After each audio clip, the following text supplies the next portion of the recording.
Silahkan duduk, saudara yang kasih. Shalom, saudara yang kasih. Waktu berjalan dengan sangat cepat. Siapa yang merasa waktu berjalan dengan sangat cepat? Oh, kita semua rasa. Ya, tanpa terasa kita sudah ada di penghujung tahun 2018. Beberapa jam lagi kita akan memasuki tahun yang baru 2019. Masukilah tahun 2019 bersama dengan Tuhan. Yang mau katakan amin. Berikan dulu tepuk tangan bagi Tuhan.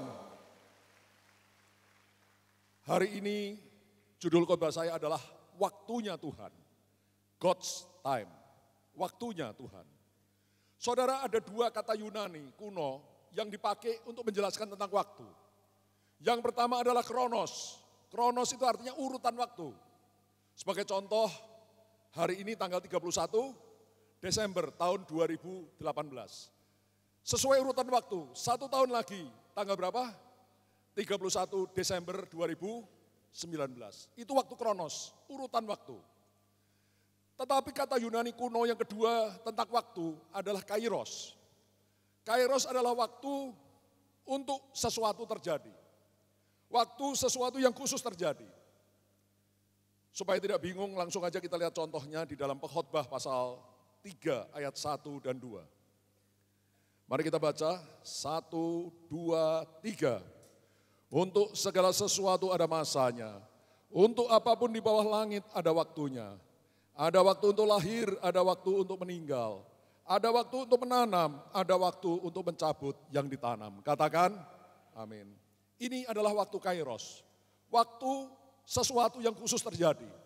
Di sini diberikan contoh waktu kelahiran kita. Ya, Tuhan yang menentukan kapan kita lahir. Cuma kalau sekarang ini bisa dipercepat. Ya, kalau waktunya sudah cukup dalam kandungan, ibu-ibu ingin anaknya lahir tanggal 25 Desember supaya bisa dikasih nama Natalia. Ya, jadi akhirnya umurnya kandungan sudah cukup, operasi sesar. Ya, anaknya lahir 25 Desember, namanya Natalia. Saudara, kalau dulu enggak bisa, saudara ya. Kapan lahir ya lahir. Waktu kematian juga bisa dipercepat. Dengan cara apa? Bunuh diri. Ya jangan sekali-kali bunuh diri. Hai anak-anak muda, perhatikan kata-kata Opa Yongki. Jangan sekali-kali bunuh diri. Bunuh diri adalah jalan tercepat menuju ke neraka. Ya, karena itu jangan pernah bunuh diri. Ya, jalani saja hidup bersama dengan Tuhan. Maka saudara pasti keluar sebagai pemenang. Bahkan lebih daripada pemenang. Berikan tepuk tangan bagi Tuhan. Ada waktu untuk menanam, ada waktu untuk mencabut yang ditanam. Ini musim-musim, saudara. Tuhan sudah menentukan musim-musim di mana petani menanam atau menabur benih. Dan ada musim di mana petani mencabut yang ditanam atau menuai hasil tanamannya. Ini adalah waktu kairos, waktu yang Tuhan tentukan untuk sesuatu terjadi. Saudara, sesuai dengan waktu kronos, urutan waktu, sesuai dengan perputaran matahari, maka beberapa jam lagi kita akan meninggalkan tahun 2018. Memasuki tahun 2019. Itu waktu kronos. Tapi menurut waktu kairos, what will happen in the year 2019? Apa yang terjadi tahun 2019? Nobody knows, saudara. Tidak seorang pun yang tahu apa yang terjadi tahun 2019. Tetapi kita percaya bahwa sekurang-kurangnya ada dua hal yang akan terjadi tahun 2019. Apa itu? Yang pertama, bahwa tahun 2019 adalah tahun kelahiran yang baru. Apa saudara? Tahun kelahiran yang baru. Saudara, mulai tanggal 10 September 2018, maka kalender Ibrani berubah dari 5778 Ayin Z menjadi 5779 Ayin Tet. Apa saudara? Ayin Tet. 5779. Ayin itu 70, saudara. Tet itu angka 9. Saudara, sedikit pelajaran bahasa Ibrani. Dalam bahasa Ibrani huruf itu juga bisa berarti angka. Ya, jadi huruf Tet itu juga berarti angka 9. Nah, angka 9 ini atau Tet itu bentuknya seperti bejana tanah liat. Atau seperti rahim seorang wanita.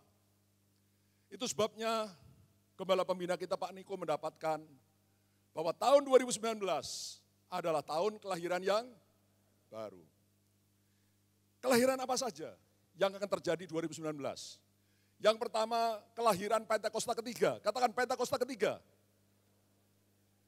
Mari kita baca ayatnya, Yoel 2, ayat 28 sampai 32.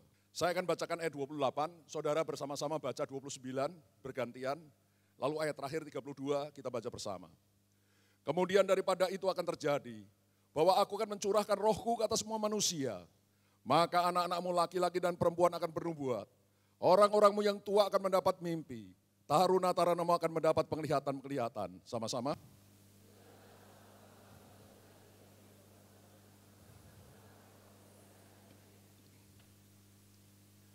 Aku akan mengadakan mujizat di langit dan di bumi, darah dan api dan gumpalan-gumpalan asap.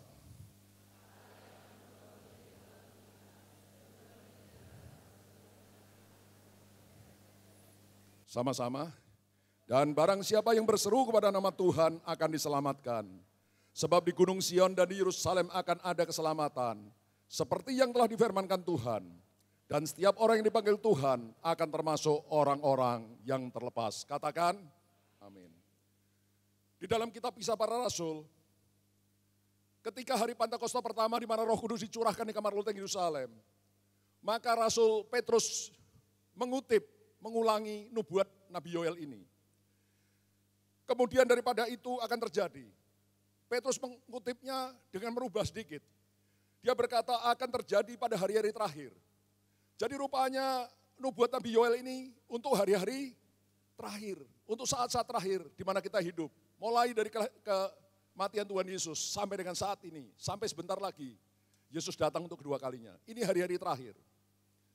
Di hari-hari terakhir Roh Kudus akan dicurahkan dengan luar biasa. Ke atas anak-anakmu laki-laki dan perempuan. Orang-orang yang tua dapat mimpi. Taruna-taruna mendapat penglihatan. Juga ke atas hambaku laki-laki perempuan. Aku akan mencurahkan rohku pada hari-hari itu. Saudara, Pentakosta ketiga adalah saat di mana terjadi pencurahan Roh Kudus yang terbesar dan terakhir. Katakan amin. Dan terutama anak-anak muda itu akan dipakai Tuhan dengan luar biasa. Dipenuhi Roh Kudus dan dipakai Tuhan luar biasa. Saya mau tanya di sini. Siapa yang usianya 40 tahun ke bawah? Angkat tangan tinggi-tinggi. Oh ya hampir semua. Ya hampir semua usianya 40 tahun ke bawah. Kita yang di atas itu sudah minoritas, saudara. Ya, tapi enggak apa-apa. Semua akan dipakai Tuhan, tapi terutama anak-anak muda akan dipenuhi Roh Kudus dan dipakai Tuhan untuk memberitakan Injil ke segala penjuru supaya banyak jiwa diselamatkan. Berikan tepuk tangan bagi Tuhan. Aku akan mengadakan mujizat di langit dan di bumi, darah dan api dan gumpalan-gumpalan asap. Matahari akan berubah menjadi gelap gulita dan bulan menjadi darah sebelum datangnya hari Tuhan yang hebat dan dahsyat itu. Pencurahan Roh Kudus yang luar biasa atas setiap orang yang siap, sedia dan yang mau. Itu ditambah dengan mujizat menakutkan. Darah, api, gumpalan asap, matahari gelap gulita, bulan menjadi darah. Ini saat ini sedang terjadi bencana alam, macam-macam peperangan, kerusuhan, ekonomi yang tidak baik dan seterusnya dan seterusnya. Pencurahan Roh Kudus ditambah dengan mujizat menakutkan. Itu akan menyampaikan terjadi yang ketiga. Dan barang siapa berseru pada nama Tuhan akan diselamatkan. Akan terjadi penuaian jiwa besar-besaran. Saudara, jadi Pentakosta ketiga adalah pencurahan Roh Kudus yang terbesar dan yang terakhir. Yang mengingat penuaian jiwa besar-besaran sebelum Tuhan Yesus datang kembali. Mari kita lihat contohnya. Nah ini KKR Reinhard Bonnke di Nigeria. Ya, satu kali KKR yang bertobat itu bukan puluhan ribu orang, bukan ratusan ribu, jutaan orang bertobat sekaligus, saudara. Luar biasa, bukan hanya di Nigeria, di Pakistan kita lihat terjadi kebangunan rohani yang luar biasa di Pakistan. Bahkan di Iran juga terjadi kebangunan rohani yang luar biasa, tapi kalau di Iran ini di bawah tanah, saudara ya, sembunyi-sembunyi. Saudara, Tuhan sedang melawat di China, di berbagai tempat, Tuhan sedang melawat bumi ini. Dan saya percaya, tanda terakhir Alkitab berkata, dan Injil Kerajaan ini akan diberitakan di seluruh muka bumi. Sesudah itu barulah tiba kesudahannya. Artinya, penginjilan besar-besaran itu adalah tanda terakhir. Dan sesudah itu, Yesus akan datang untuk menjemput kita gerejanya. Berikan tepuk tangan bagi Tuhan. Jadi kita percaya tahun 2019 adalah tahun kelahiran yang baru. Pertama, lahirnya Pentakosta ketiga. Pencurahan Roh Kudus besar-besaran yang menyebabkan penuaian jiwa besar-besaran. Yang kedua, lahirnya generasi Yeremia. Katakan lahirnya generasi Yeremia. Mari kita lihat ayatnya saudara, Yeremia pasal 1 ayat 5 sampai 10. Saya akan baca ayat 5, saudara ayat 6 bergantian, lalu ayat terakhir 10 kita baca bersama. Sebelum aku membentuk engkau dalam rahim ibumu, aku telah mengenal engkau, dan sebelum engkau keluar dari kandungan, aku telah menguduskan engkau. Aku telah menetapkan engkau menjadi nabi bagi bangsa-bangsa. Sama-sama.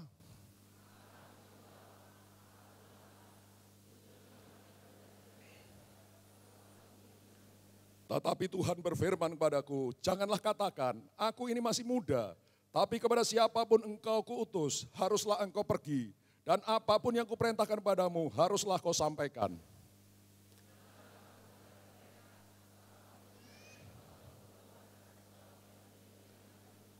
Lalu Tuhan mengulurkan tangannya dan menjamah mulutku. Tuhan berfirman padaku, sesungguhnya aku menaruh perkataan-perkataanku ke dalam mulutmu. Sama-sama. Ketahuilah pada hari ini, aku mengangkat engkau atas bangsa-bangsa dan atas kerajaan-kerajaan untuk mencabut dan merobohkan, untuk membinasakan dan meruntuhkan, untuk membangun dan menanam. Katakan, amin. Saudara, ini adalah generasi Yeremia. Generasi yang dipenuhi dengan Roh Kudus Allah, yang dipakai Tuhan untuk memberitakan firman Tuhan, beritakan Injil pada bangsa-bangsa. Dan sebagian besar mereka adalah anak-anak muda. Tadi dikatakan ketika Tuhan mengutus Yeremia, Yeremia berkata, Tuhan, aku tidak bisa Tuhan, aku masih muda. Tapi Tuhan berkata, jangan katakan kau masih muda. Kepada siapa engkau kuutus, engkau harus pergi. Karena Yeremia pergi, bukan sendirian, tapi dengan kuasa Roh Kudus. Sehingga apa yang dikatakan, itu berdampak besar bagi banyak orang. Yang percaya katakan amin. Berikan tepuk tangan bagi Tuhan.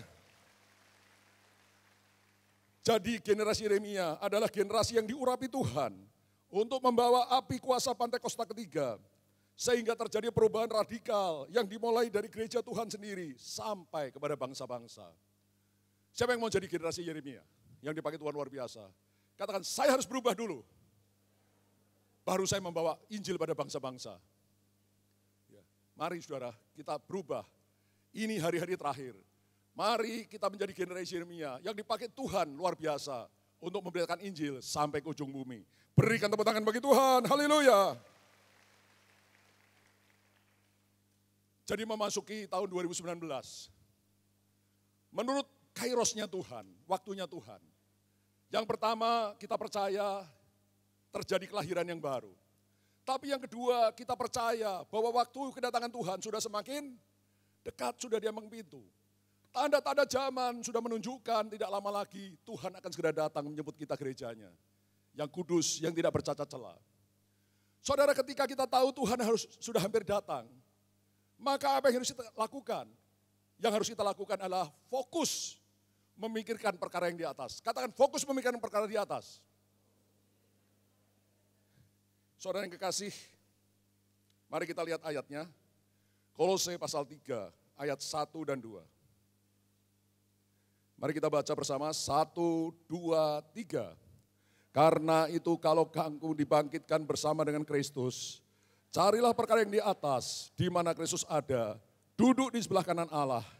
Pikirkanlah perkara yang di atas, bukan yang di bumi. Yang mau katakan amin.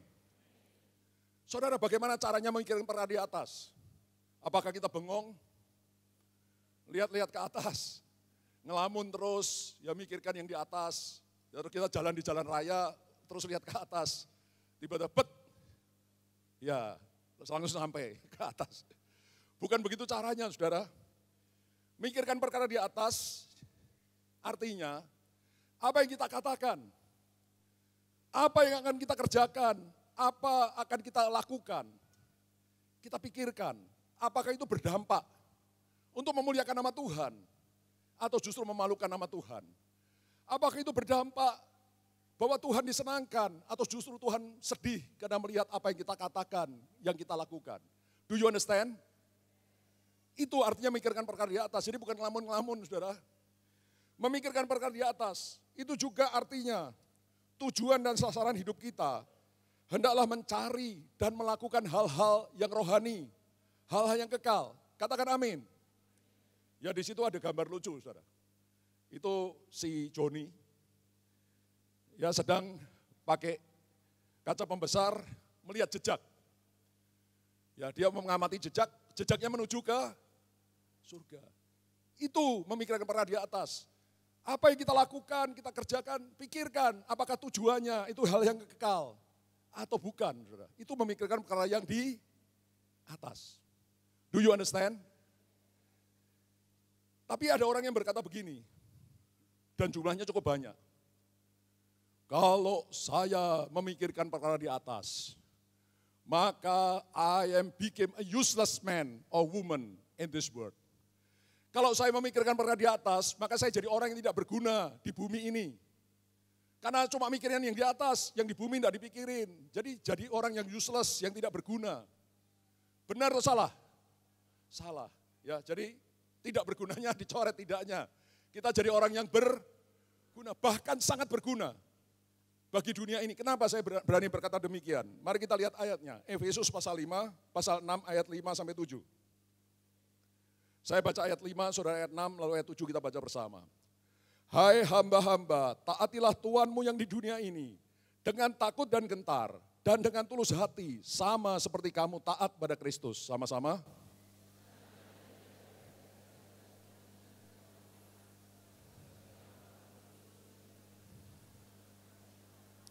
Sama-sama. Dan yang dengan rela menjalankan pelayanannya, seperti orang-orang yang melayani Tuhan, dan bukan manusia. Orang yang memikirkan perkara di atas, itu akan sangat berguna bagi dunia ini. Karena apa yang mereka kerjakan seperti untuk Tuhan, bukan untuk manusia.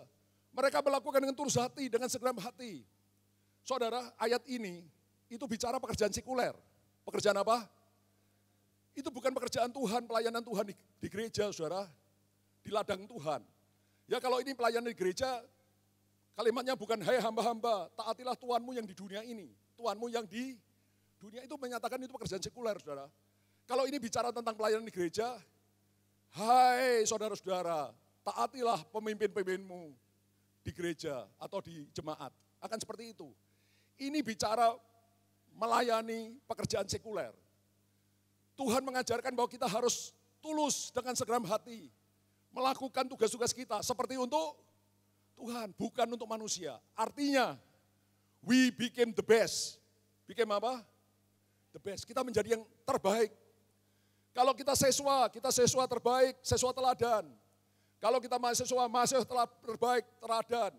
Kalau kita guru teladan. Kalau kita karyawan teladan. Kalau kita pemimpin teladan. Kalau kita pendeta teladan. Do you understand? Berikan yang terbaik untuk Tuhan. Nama Tuhan dipermuliakan. Dan orang yang mencari dan memikirkan perkara yang di atas, pasti diberkati Tuhan. Ya, saya ulangi statement saya. Orang yang mencari dan memikirkan perkara di atas, apa saudara? Pasti diberkati Tuhan. Katakan pasti diberkati Tuhan. Mari kita lihat ayatnya. Injil Matius pasal 6 ayat 33. Mari kita baca 1, 2, 3. Tetapi carilah dahulu kerajaan Allah dan kebenarannya, maka semuanya itu akan ditambahkan kepadamu. Yang percaya katakan amin. Tetapi carilah dulu kerajaan Allah dan kebenarannya, maka semuanya itu yang kita butuhkan akan ditambahkan kepada kita. Pasti diberkati, katakan pasti diberkati. Saudara, saya mau bersaksi, boleh enggak? Boleh. Ya tadi di ibadah pertama, mau bersaksi boleh enggak? Yang bilang boleh cuma sedikit. Ya saya hampir enggak bersaksi. Ya tapi di sini boleh bersaksi? Ya. Soalnya kadang-kadang bersaksi ini untuk sombong-sombongan. Ya jadi saya minta izin dulu ya untuk bersaksi. Saudara, saya pernah 3 kali menyerahkan seluruh deposito saya, tabungan saya untuk pekerjaan Tuhan. Yang pertama, tahun 1994. Waktu itu saya bekerja sebagai direktur di sebuah perusahaan. Tapi saya ada dorongan yang sangat kuat dalam hati saya untuk menjadi pendeta sepenuh waktu, melepaskan pekerjaan sekuler saya. Untuk itu saya pergi bersama istri saya ke Taman Doa, Bukit Getsemani di Kota Ungaran. Saya berdoa puasa. Hari pertama tidak ada apa-apa yang terjadi. Tapi hari kedua ketika saya sedang menyembah Tuhan di gua doa dengan bahasa roh yang kuat. Tiba-tiba saya mendengar Roh Kudus berkata dengan keras di dalam hati saya. Tunggu, saudara, begitu jelas saya hampir terloncat saudara, saking kagetnya. Jantung saya berdebar-debar dengan kuat. Tapi saya tahu ini adalah suara Roh Kudus.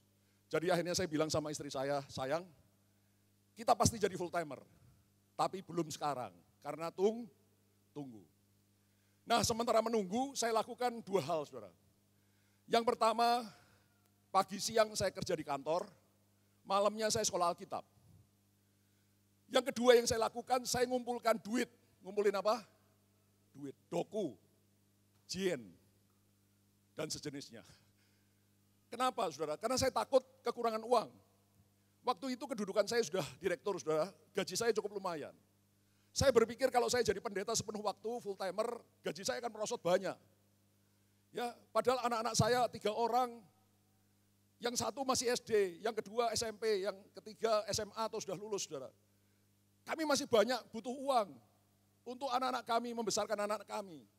Jadi kalau jadi full timer nanti kita kekurangan uang, karena itu kita nabung saudara. Tetapi Tuhan tidak mau punya hamba yang takut kekurangan uang. Kita sudah nabung dengan susah payah, tapi setahun sebelum saya diangkat Pak Niko menjadi pendeta full timer, tiba-tiba waktu saya berdoa Tuhan ngomong, serahkan seluruh depositomu padaku. Wah saya kaget saudara. Tapi saya datang ke si Sai, mantan pacar saya, dan saya bilang, Sai, lapor. Kenapa Sai? Tadi Tuhan bilang, serahkan seluruh deposito kita pada Tuhan. Bagaimana Sai? Si Sai ini wanita yang imannya kuat, saudara.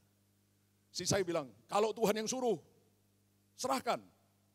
Jadi seluruh deposito yang sudah kami kumpulkan susah payah, kami serahkan pada Tuhan.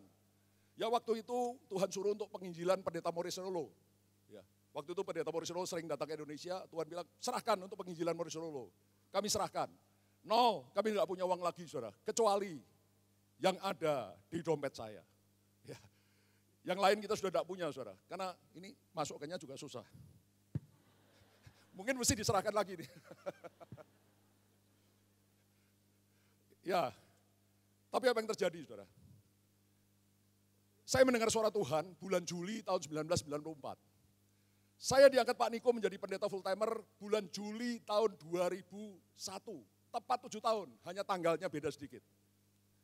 Nah setelah waktu saya berdoa lagi, Tuhan bilang ini waktunya kamu jadi full timer. Saya menghadap Pak Niko diterima. Tadinya setahun sebelumnya saya nggak ada Pak Niko, mau jadi full timer, ditolak.